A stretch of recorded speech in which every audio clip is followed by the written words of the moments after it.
Pakupyola zipata hizo zokoma pamodzi ndi Yesu. Pakuyenda monga tuwomboledwa nyimbo zikuimbidwa. Pakupyola zipata hizo zokoma pamodzi ndi Yesu. Pakuyenda monga tuwomboledwa nyimbo zikuimbidwa. Pakupyola zipata hizo zokoma pamodzi ndi Yesu.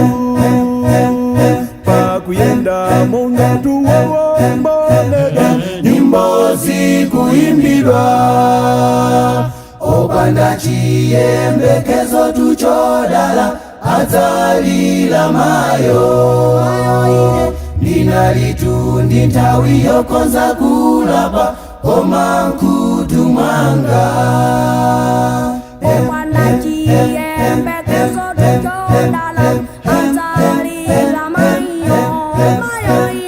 Ndinalitu ndi nthawi yokonza kulapa koma mkutu mwanga.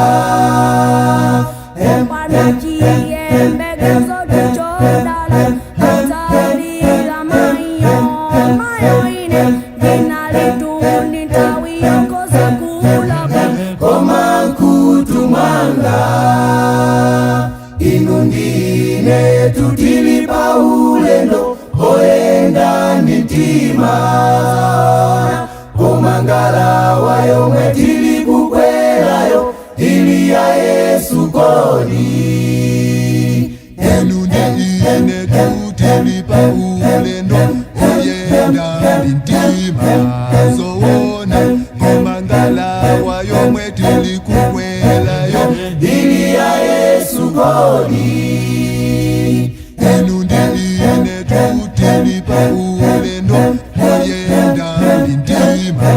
Zoona koma ngalawa yomwe tili kukwerayo ili ya Yesu kodi.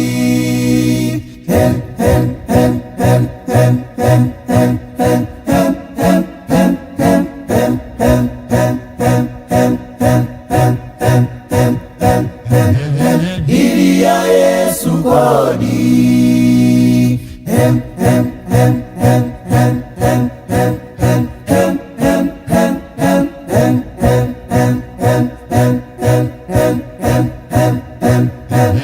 ili ya Yesu kodi.